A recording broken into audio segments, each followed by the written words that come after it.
बहुत समय पहले की बात है। एक छोटे से गांव में रामू नाम का एक लड़का रहता था। रामू अनाथ था। रामू की मां उसे जन्म देते ही इस दुनिया से चल बसी थी। अब रामू के पिता ही रामू का सहारा थे। जब रामू 6 साल का था तो उसके पिता किसी काम से जंगल में गए थे और कभी लौट कर नहीं आए। उसके बाद रामू पूरी तरह अकेला हो गया था। रामू गांव की एक टूटी फूटी झोपड़ी में अकेला ही रहा करता था। उसके घर के पास ही धनीराम सेठ और उसकी पत्नी प्रिया रहते थे। उनकी कोई अपनी संतान नहीं थी, इसलिए रामू के माता पिता के गुजर जाने के बाद उन्हें ही रामू को पाला था और वे दोनों रामू को अपने बेटे की तरह मानते थे और उसका ख्याल रखते थे।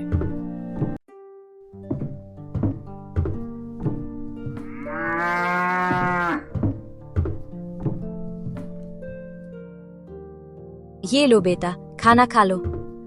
अरे चाची, मैं कब तक आपके ऊपर बोझ बना रहूंगा? अब तो मुझे शर्म आती है। बेटा, ये तुम कैसी बात कर रहे हो? अगर तुम हमारे अपने बच्चे नहीं हो तो इसका मतलब ये थोड़े ही ना है कि तुम हम पर बोझ हो। आगे से कभी ऐसी बात मत करना। और ये कहकर धनीराम की पत्नी प्रिया वहां से चली गई और रामू ने आराम से बैठकर खाना खाया। खाना खाने के बाद रामू अपने घर से बाहर निकल गया और रामू ने बाहर निकलते ही धनीराम सेठ खड़े हुए दिखाई दिए। रामू सीधा धनीराम सेठ के पास जा पहुंचा। रामू बेटा, तूने खाना खाया है या नहीं? हाँ सेठ जी, अभी अभी चाची खाना देकर गई थी और मैं वही खाना खाकर घर से बाहर निकला हूँ। हाँ बेटा, ये तो अच्छा किया। और अब तो तुम बड़े हो गए हो, अब अपने खाने पीने का ध्यान रखा कर बेटा। सेठ जी, 6 वर्ष की उम्र से लेकर अब तक आप ही मेरा ख्याल रखते हुए आए हैं, पर अब मुझे शर्म आने लग गई है। अब मैं भी कुछ काम करना चाहता हूँ। बेटा, इसमें शर्म की क्या बात है? हमने तो हमेशा तुम्हें अपना बेटा ही माना है। लेकिन अगर तुम्हारा मन फिर भी कुछ काम करने का है तो मेरी बात सुनो। गांव के पास वाले जंगल अब पहले की तरह खतरनाक नहीं रहे।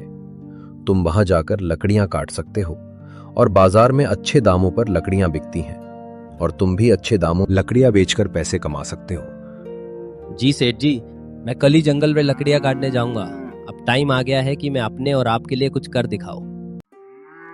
अगले दिन रामू कुल्हाड़ी लेकर जंगल की ओर चला गया। कुछ ही देर में वो जंगल में पहुंच गया। जंगल में जाते ही उसने सोचा, कुछ भी हो, सेठ जी और चाची प्रिया ने बचपन से लेकर अब तक मेरा बहुत ख्याल किया है। लगता है अब समय आ गया है कि मैं अपने पैरों पर खड़ा होकर दिखाऊं और अब मैं उन दोनों की सेवा करूं ताकि उन्हें अपनी संतान की कमी महसूस ना हो और वे हमेशा खुश रहे। जब तक रामू सोच ही रहा था और अचानक उसकी नजर एक काली चिड़िया पर पड़ी जो उसे बड़े ध्यान से देख रही थी। ये काली चिड़िया मुझे इतनी गौर से क्यों देख रही है? और ये चिड़िया तो बाकी सब चिड़िया से अलग है और देखने में ये डरावनी सी लग रही है। रामू ने अभी इतना ही कहा था, तभी काली चिड़िया उड़ती हुई उसके पास आ गई और इंसानी आवाज में बोली, मैं तुम्हें पहचानती हूँ। तुम्हारा नाम रामू है और तुम रामपाल के बेटे हो। काली चिड़िया को बोलते हुए देखकर रामू बहुत डर गया और बोला, ये मैं क्या देख रहा हूँ? तुम तो काली चिड़िया हो, फिर इंसान की आवाज में कैसे बात करती हो? शायद ही मेरी आंखों का धोखा है। भला कोई चिड़िया इंसानों की तरह बोल सकती है? नहीं नहीं रामू, ये तुम्हारी आंखों का धोखा नहीं है। मैं सच में ही बोलने वाली काली चिड़िया हूँ। मैं इंसानों की तरह बात कर सकती हूँ और मैं भी कभी इंसान थी, लेकिन एक तांत्रिक ने मुझे शाप दे दिया था। तभी मैं काली चिड़िया की शक्ल में बदल गई थी। मैं तुम्हारे पिता के रहस्यों के बारे में सब कुछ जानती हूँ। वे कुछ समय पहले जंगल में गए थे और फिर कभी वापस नहीं आए। अरे न जाने कौन हो तुम, मैं कैसे तुम्हारी बात पर विश्वास करूं? कभी सोचा है तुमने? तुम पिछले कई वर्षों से बिना पिता के रह रहे हो, लेकिन गांव में कोई भी तुम्हारे पिता के बारे में बात नहीं करता। तुम्हारी कोई मदद भी नहीं करता, सिवाय तुम्हारे गांव के सेठ जी और उनकी पत्नी प्रिया के। लेकिन मैं तुम्हारे पिता के बारे में सब कुछ तुम्हें बता सकती हूँ। तुम्हारे पिता अभी जिंदा है और मुझे तुम्हारे पिता के बारे में ये भी पता है कि वे कहाँ हैं। अच्छा तो बताओ मेरे पिता कहाँ हैं? मैं उनसे मिलना चाहता हूँ। मैं तुम्हें जरूर बताऊंगी, मगर तुम्हें उससे पहले मुझे इस शराब से मुक्ति दिलानी होगी। रामू को न जाने क्यों उस काली चिड़िया से डर लग रहा था। अरे मुझे तो लगता है कि ये कोई राक्षस है, ये मुझे अपने जाल में फंसा रहा है। इससे पहले कि ये मुझे नुकसान पहुंचाए, मुझे यहाँ से भागना होगा। ये सोचते ही रामू तेजी से गांव की ओर दौड़ पड़ा और कुछ ही पलों में अपने घर पहुंच गया। घर पहुंचकर रामू बोला, अरे बाप रे, ये जंगल तो बहुत खतरनाक है। यहाँ तो जानवर भी इंसानों की तरह बातें करते हैं। मुझे तो लगता है कि वो जरूर कोई राक्षस था। मैं अब कभी उस जंगल में नहीं जाऊंगा। रामू अभी ये सोच ही रहा था कि उसी समय धनीराम सेठ जी की पत्नी प्रिया उसके लिए खाना लेकर आ गई और रामू को घबराया हुआ देखकर वो बोली, अरे रामू बेटा, तुम इतने घबराए हुए क्यों हो? और सब ठीक तो है ना? कुछ नहीं चाची, बस थोड़ा सा सिर दर्द हो रहा था। अरे बेटा, अगर तबीयत ठीक नहीं है तो काम मत करो। लो, पहले ये खाना खा लो और थोड़ा आराम कर लो। रामू ने चाची से सिर दर्द का बहाना बनाकर सच्चाई छिपा ली और चाची ने ज्यादा सवाल भी नहीं किए और खाना उसके हाथ में दिया और वहां से चली गई। रामू ने खाना खाया और सो गया।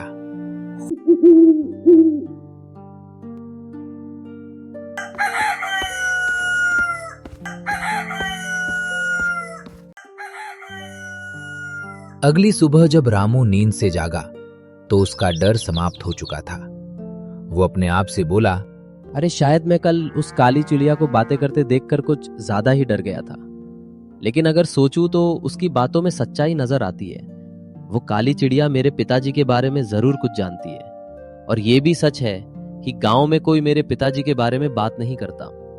जब भी मैंने सेठ जी से अपने पिताजी के बारे में पूछा, उन्होंने हमेशा बात टाल दी और इतना ही कहा कि मेरी माँ जन्म देते ही चल बसी और मेरे पिताजी कई साल पहले जंगल गए थे, जो फिर कभी नहीं आए।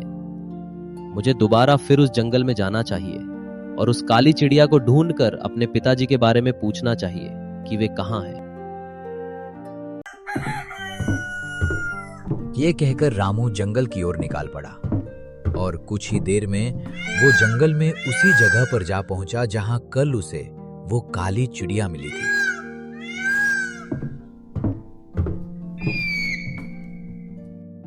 वो काली चिड़िया वहां पहले से ही बैठी थी और रामू को देखकर उड़ती हुई उसके पास आ गई।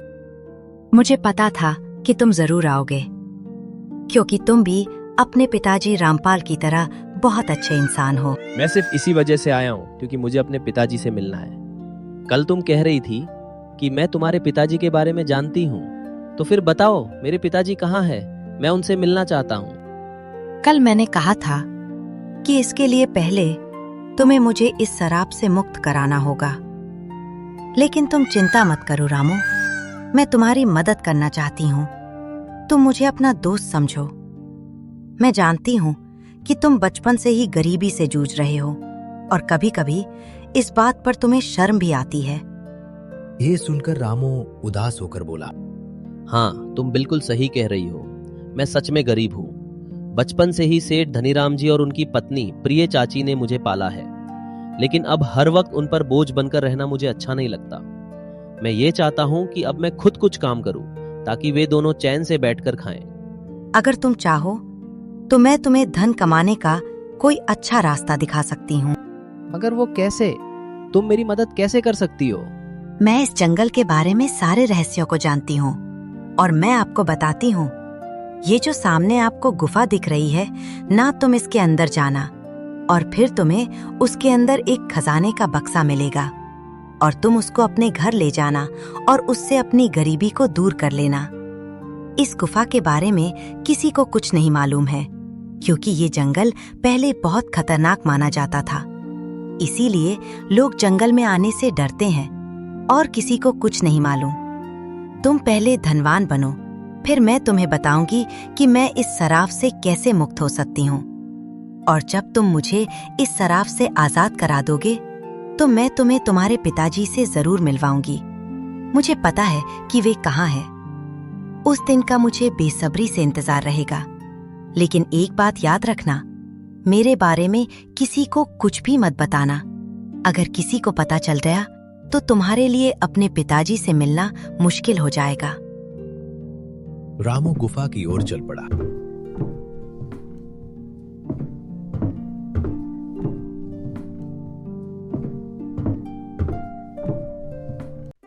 गुफा के अंदर जाते ही रामू की नजर एक बक्से पर पड़ी।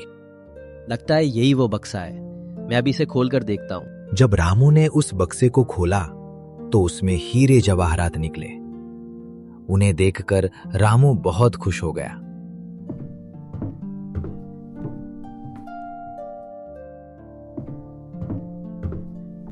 और उस बक्से को लेकर अपने घर चला गया।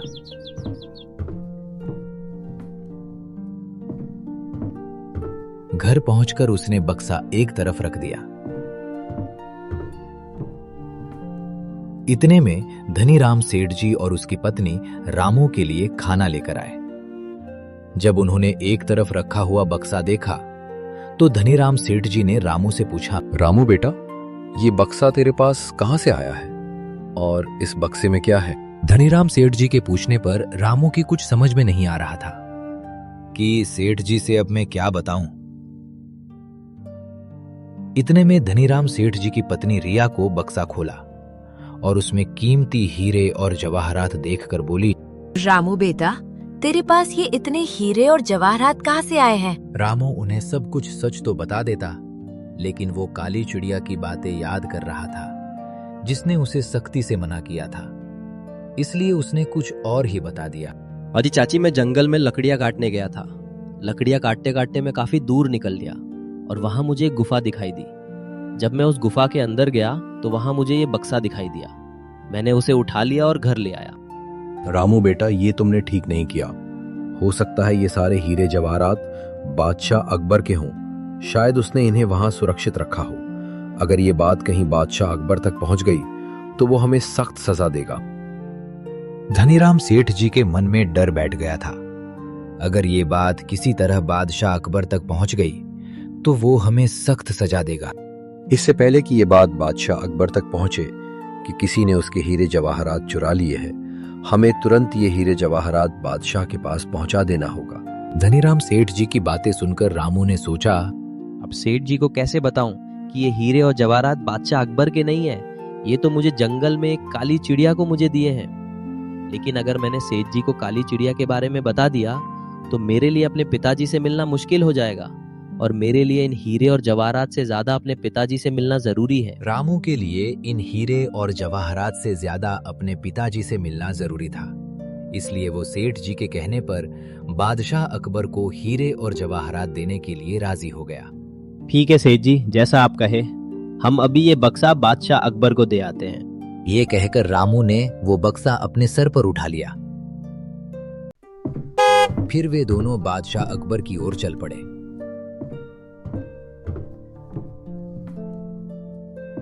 और कुछ ही देर में वे बादशाह अकबर के दरबार में दाखिल हो गए। बादशाह अकबर के सामने बक्सा रखकर धनीराम सेठ जी ने कहा, महाराज, ये लड़का मेरा पड़ोसी है। ये लकड़ियां काटने जंगल गया था और वहां एक गुफा में इसे ये हीरे जवाहरात का बक्सा मिला।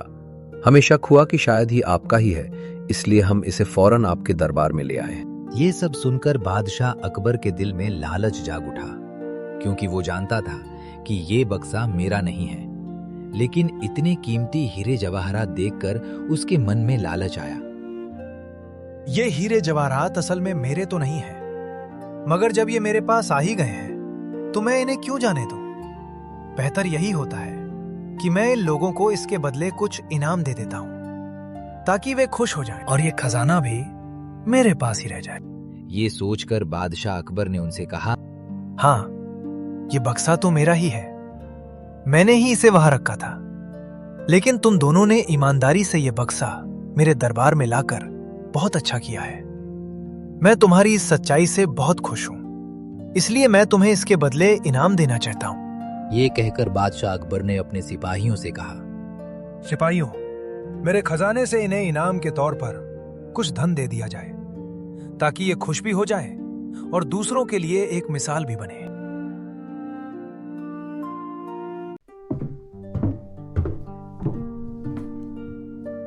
सिपाहियों ने बादशाह अकबर के आदेश पर उन्हें कुछ धन दे दिया। धनीराम सेठ जी वो रकम पाकर बहुत खुश था, मगर रामू बेचैन था। उसे मालूम था कि बादशाह अकबर झूठ बोल रहा है, लेकिन वो कुछ कह नहीं सका, क्योंकि काली चिड़िया ने उसे अपनी सच्चाई बताने से मना किया था। रामू को डर था कि अगर मैंने सच बता दिया तो उसका अपने पिताजी से मिलना मुश्किल हो जाएगा। रामू को पिताजी से मिलना जरूरी था, इसीलिए वो चुप रहा और फिर दोनों इनाम लेकर अपने घर की ओर चल पड़े।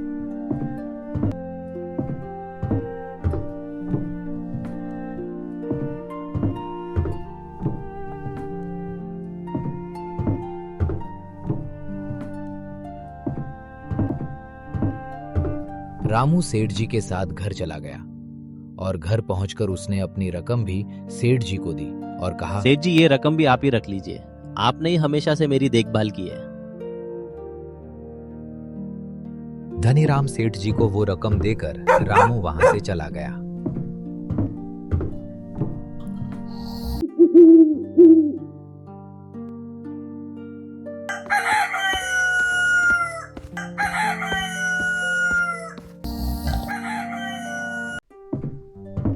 अगले दिन सुबह होते ही रामू फिर जंगल की ओर निकल पड़ा। कुछ ही देर में वो उस जंगल में पहुंच गया जहां उसे काली चिड़िया मिली थी। तभी उसने वहां एक साधु मिला। साधु ने रामू से पूछा, अरे बेटा तुम कौन हो? इस घने जंगल में क्या कर रहे हो? साधु महाराज, मैं रामपाल का बेटा हूँ और मैं इस जंगल में लकड़ियां काटने के लिए आता हूँ। रामू की ये बात सुनकर साधु चौंक गए, लेकिन चुपचाप वहां से चले गए। साधु के जाते ही काली चिड़िया उड़ती हुई रामू के पास आ पहुंची। वह साधु महाराज तुमसे क्या कह रहा था? कुछ नहीं, वो बस पूछ रहा था कि तुम कौन हो और यहाँ क्या कर रहे हो। मैंने बताया कि मैं रामपाल का बेटा हूँ और यहाँ लकड़ियां काटने के लिए आया हूँ। ये साधु बहुत धोखेबाज है। उसने सिर्फ साधु का वेश ओढ़ रखा है, लेकिन अंदर से वो शैतान है। मुझे उस साधु से कोई मतलब नहीं है, मुझे सिर्फ तुम और अपने पिताजी की परवाह है। बस तुम बताओ कि मैं तुम्हें उस शराब से कैसे मुक्त करवा सकता हूँ। अच्छा, तो मेरे साथ चलो फिर।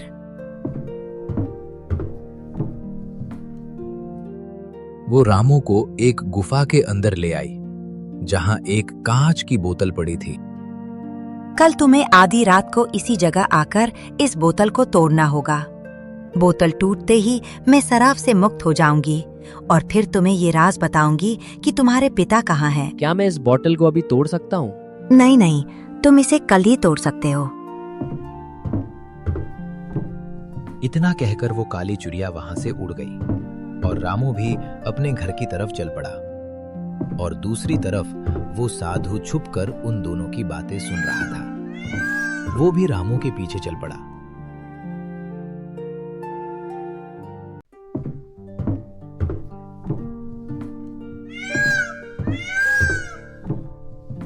जब राजू अपने घर के करीब पहुंचा तो उसने साधु को अपने पीछे आते देखा और वहीं रुक गया। साधु करीब आकर रामू से बोला, मैंने अपनी आंखों से देखा है कि तुम काली चिड़िया से बात कर रहे थे। देखो, तुम उस काली चिड़िया को नहीं जानते। वो कोई साधारण काली चिड़िया नहीं है। मैं सब जानता हूँ, लेकिन वो काली चिड़िया मेरे पिताजी के बारे में जानती है और मैं अपने पिताजी को पाना चाहता हूँ। तुम्हारे पिताजी अब इस दुनिया में नहीं रहे। वो काली चिड़िया शराब से मुक्ति पाना चाहती है। रामू ये सुनकर क्रोधित हो गया और गुस्से में बोला, अरे साधु महाराज, मैं साधुओं का सम्मान करता हूँ, मगर तुम्हारे जैसे साधुओं का नहीं। याद रखो, इसके आगे मैं एक भी शब्द बर्दाश्त नहीं कर सकता। बेहतर है चुपचाप यहाँ से निकल जाओ।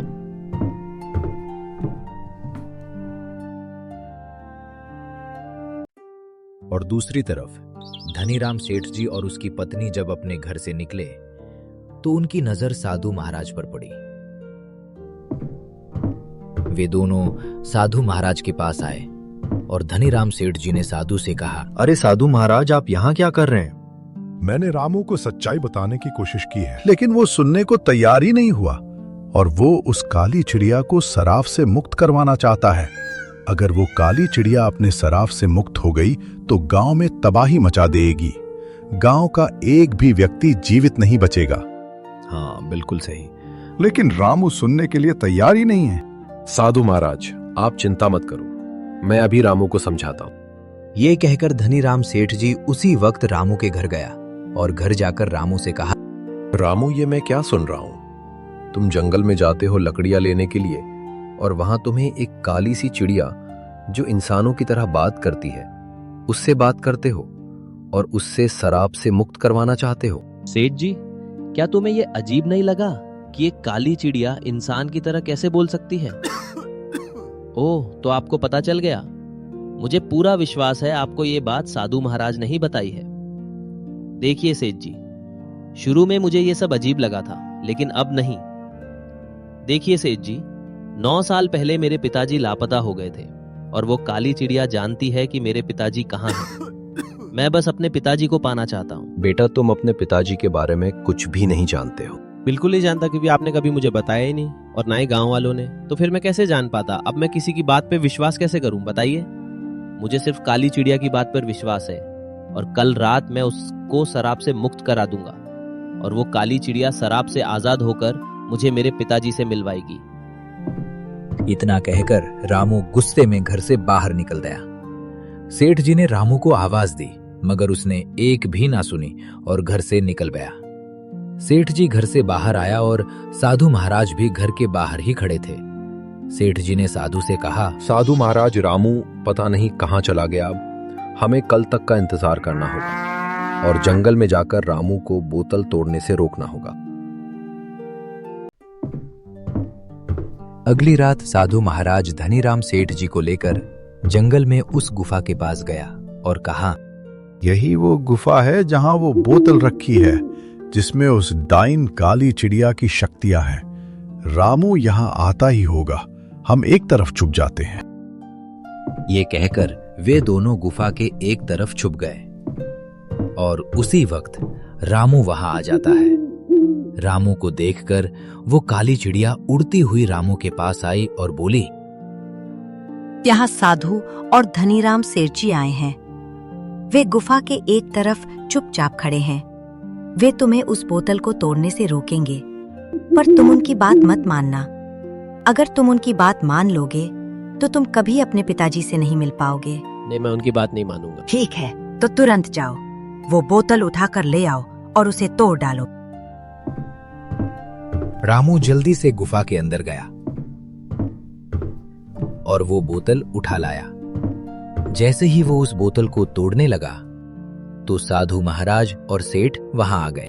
रामू बेटा, रुको, इस बोतल को मत तोड़ो, तुम बहुत बड़ी गलती कर रहे हो। नहीं, मुझे किसी भी हाल में अपने पिताजी से मिलना है। रामू, ध्यान से सुनो, ये काली चिड़िया कोई साधारण पक्षी नहीं बल्कि एक डायन है। आज से 10 साल पहले जब तुम छोटे थे, इस डायन ने पूरे जंगल पर कब्जा कर रखा था। जो भी गलती से इस जंगल में चला जाता हूँ, फिर कभी लौटकर घर वापस नहीं आता था। जब तुम्हारे पिताजी और मैंने मिलकर ठान लिया कि इसे रोकना ही होगा, हमने साधु महाराज से उपाय पूछा। उन्होंने बताया कि इसको खत्म करने के लिए तुम दोनों में से किसी एक को इस कुएं में अपनी जान देनी होगी। तुम्हारे पिताजी बहादुरी से आगे आए और कुएं में छलांग लगाई और साधु महाराज ने उस डायन की सारी शक्तियां एक बोतल में कैद कर दी और उसे काली चिड़िया में बदल दिया। इस तरह ये जंगल सुरक्षित हो गया, मगर ये राज हमने किसी को नहीं बताया। गांव वाले कुछ नहीं जानते। ये बात सिर्फ मुझे और साधु महाराज को मालूम थी, इसलिए हमने तुम्हें भी कभी नहीं बताया। लेकिन अगर तुमने ये बोतल तोड़ दी तो ये फिर से अपने असली रूप में आ जाएगी। ये सिर्फ उसकी एक चाल है। ये दोनों झूठ बोल रहे हैं।